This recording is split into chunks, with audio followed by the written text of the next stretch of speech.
Al final de la Guerra Fría, cuando existía esa ambición de tener un hogar europeo común, una Europa más amplia que incluyera a Moscú, hubo muchas oportunidades que no se aprovecharon.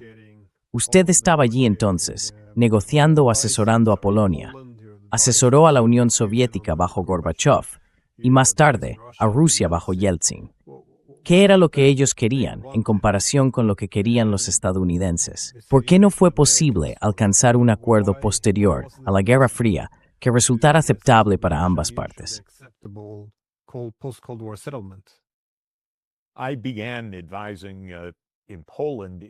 Empecé a asesorar en Polonia en 1989. Polonia, por supuesto, formó un gobierno de coalición bajo el presidente Jaruzelski, que era el presidente respaldado por los soviéticos, junto con el movimiento Solidaridad, que era el movimiento antisoviético y anticomunista, para formar un gobierno. Estuve muy implicado en ello y en los aspectos económicos relacionados. En cuanto a la economía, la cuestión era que Polonia estaba en bancarrota. No tenía reservas de divisas, su moneda se estaba desplomando, la inflación era muy alta y había escasez de bienes. Así que como macroeconomista pude diseñar un programa de estabilización que recomendé al gobierno polaco y a los gobiernos europeos.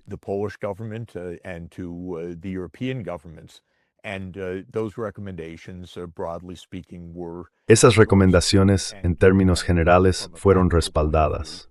Desde un punto de vista práctico, Polonia logró poner fin a la alta inflación, estabilizar la moneda y al cabo de aproximadamente un año, iniciar un proceso de crecimiento económico que duraría los siguientes 30 años. Fue una transición muy exitosa desde una situación financiera muy complicada. Las herramientas son bastante conocidas si se estudian este tipo de crisis o se ha participado en su resolución, como fue mi caso. En cuanto a la Unión Soviética, se aplicaba la misma situación, aunque a una escala mucho mayor. Por ello recomendé un paquete similar, pero a una escala mucho más amplia.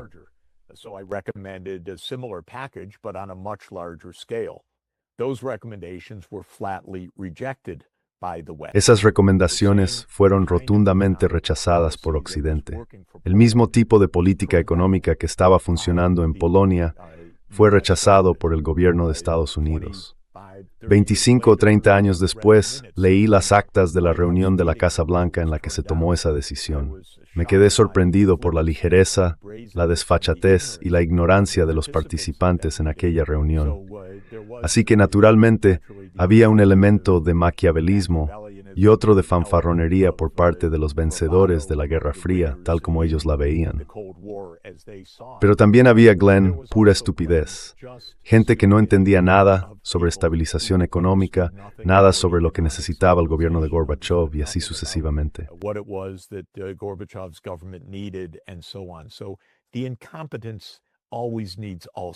Así que también hay que destacar la incompetencia en este caso.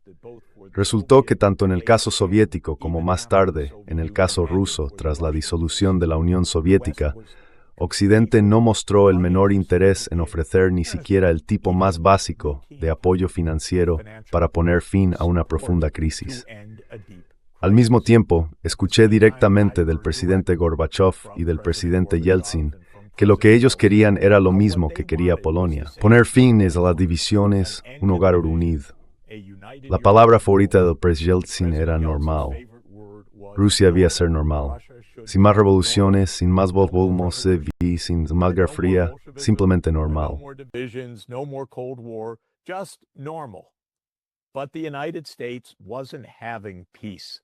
Pero Estados Unidos no estaba buscando la paz.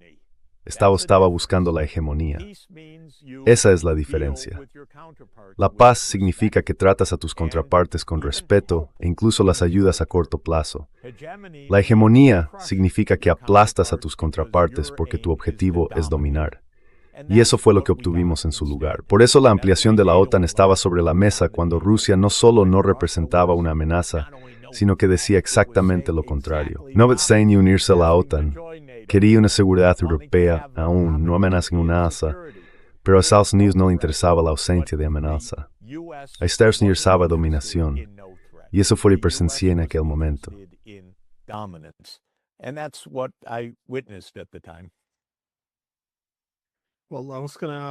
Bueno, iba a preguntar, ¿cómo crees que la guerra en Ucrania ha reconfigurado el orden mundial? Porque el mundo se ve muy diferente ahora de cómo era hace solo 4 años.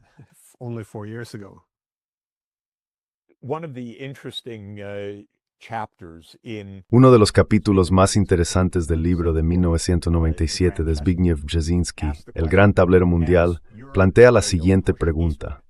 A medida que Europa y la OTAN avanzan hacia el este y rodean a Rusia, ¿qué hará Rusia? Brzezinski dedica un capítulo a este tema y se pregunta, bueno, Rusia podría aceptar y adaptarse o podría resistirse.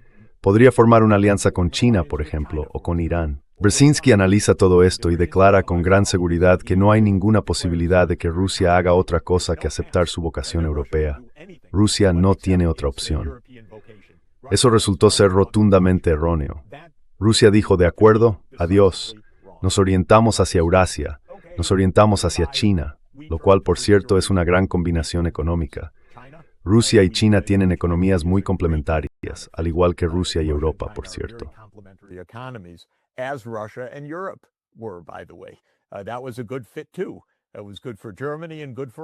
Eso también fue una buena combinación.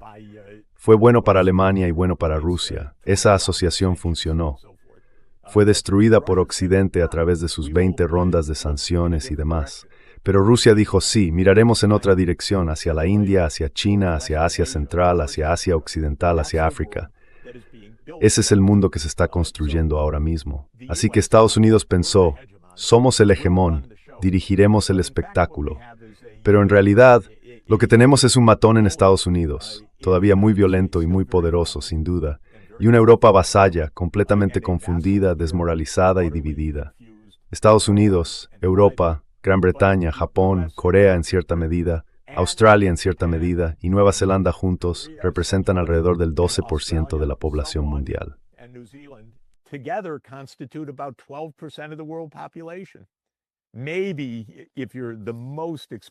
Quizás, si somos realmente generosos, se trata de hasta un 15% de la población mundial. Lo que está tomando forma es un mundo multipolar, y el otro 85% de la población mundial cada vez dice más, ¿qué es este acoso de Estados Unidos? ¿Qué es esta hegemonía estadounidense? Ahora bien, todavía no hemos superado las ilusiones de Estados Unidos. Si le preguntaras a Donald Trump, que es un maestro de la ilusión, ¿cuál es tu mapa del mundo? Él diría lo siguiente, poseemos todas las Américas. Esa es la doctrina Monroe. Simplemente poseemos todas las Américas, y lo demostramos, secuestramos a un presidente en Venezuela. Poseemos toda Europa. En realidad no la queremos, es patética. Esta gente no sirve para nada. Pero en fin, poseemos toda Europa.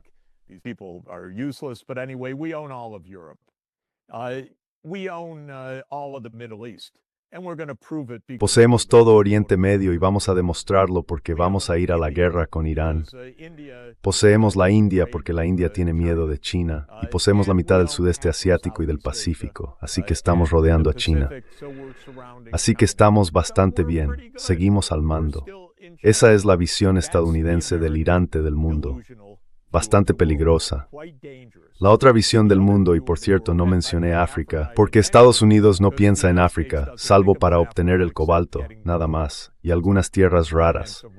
Estados Unidos no tiene absolutamente ninguna capacidad de atención hacia África como tal, solo como un lugar donde hay algunos minerales que queremos.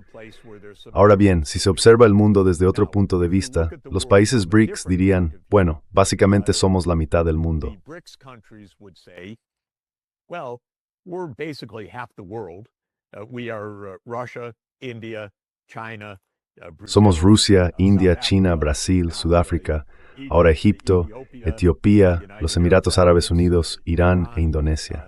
No queremos que nadie nos intimide y representamos aproximadamente la mitad de la población mundial.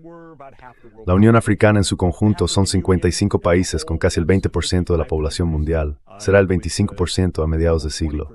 Y no queremos la hegemonía de Estados Unidos. Somos reales. No somos solo un montón de minerales. Somos reales. Y por supuesto, otras partes del mundo están en disputa. Y Europa, de vez en cuando incluso, se pregunta, ¿queremos ser simples vasallos patéticos de Estados Unidos? ¿O tenemos una historia, una cultura, una sociedad, puntos de vista diferentes que nos gustaría defender?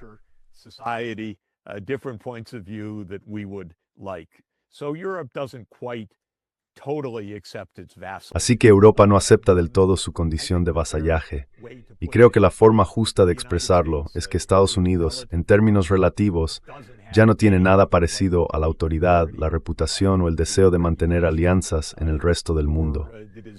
El mundo occidental es una pequeña parte del planeta, y la gran verdad es que el 85% que queda fuera de Estados Unidos, Europa y unos pocos países de Asia Oriental quiere prosperidad, quieren un buen comercio, quieren avanzar en tecnología, y China será un buen socio para ellos. India será un buen socio. Rusia será un buen socio para ellos. India will be a good partner for them. Russia will be a good partner for them. And so this is hardly the US hegemony. Así que esto dista mucho de ser la hegemonía estadounidense que Trump y el Estado profundo americano imaginan. Esa, creo, es una visión mucho más precisa del mundo.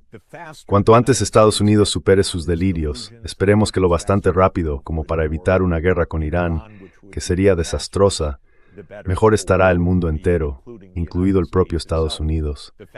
Cuanto antes Europa se libere de su rusofobia patológica y diga, sabes, nos llevaron por un camino que nosotros mismos elegimos recorrer. Fue un error. Necesitamos hacer que nuestro continente sea seguro y estable, basado en la seguridad colectiva. Antes podrá Europa prosperar de nuevo.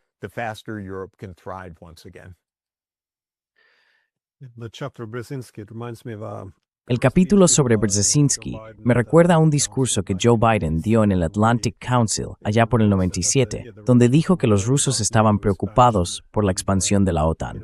Y ya sabes, ellos dijeron, podríamos mirar hacia el este, hacia China. Y él se burló, diciendo, sí, bueno, si eso no funciona, siempre podéis trabajar con Irán. Todo el público estalló en carcajadas. Ya sabes, fue el chiste más gracioso. Pero ahí está, es la incapaz de prever las posibles consecuencias. Lo que hoy parece tremendamente patriótico puede acabar siendo una política muy insensata, una que nos coloque en difícil mañana.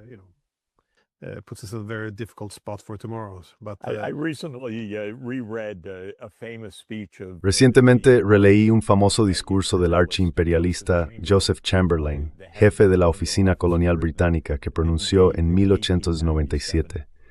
Uno de los puntos más destacados de este discurso completamente detestable e imperialista es cuando dice, los dominios británicos se extienden por todo el mundo. Somos una cuarta parte de todo el mundo. No hay nadie que pueda empezar a desafiarnos en todo el futuro de la historia hasta donde podemos ver. Y medio siglo después, todo había desaparecido. Así que estas predicciones, esta fanfarronería, esta arrogancia, esta creencia de que se puede gobernar el mundo, son el orgullo antes de la caída. Y ese ha sido el gran error de América y Europa.